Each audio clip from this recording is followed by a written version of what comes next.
He left in '98.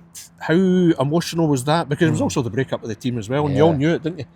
Yeah, no, it was Tears. yeah. I remember me, McCoist Ian Durrant, going down to the dressing room to say farewell, phone for farewell, and we all three of us broke down.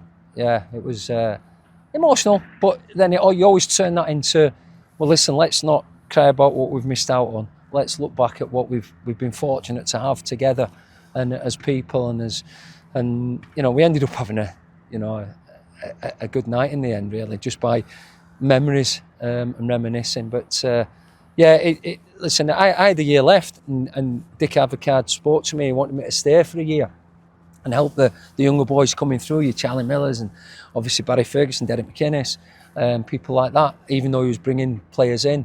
But he would have been happy. I wouldn't have got much game time, but I realised then, it was a end of an era. It was a breakup. Coyce moved on, Durante, the gaffer, Archie. A lot of the players were moving on, and it just felt right for me to move.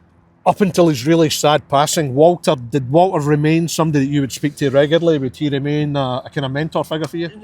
Not in the regards that I used to ring him up, I've got to be honest, because I used to always think I was a burden, and it's not something, that's just me personally, ringing him out, You didn't want to trouble him? You didn't want to trouble him, yeah. But I can remember, it was only, I don't know, maybe 5 years ago, I went to an LMA function at the Etihad, and Pep Guardiola was speaking, and he was brilliant.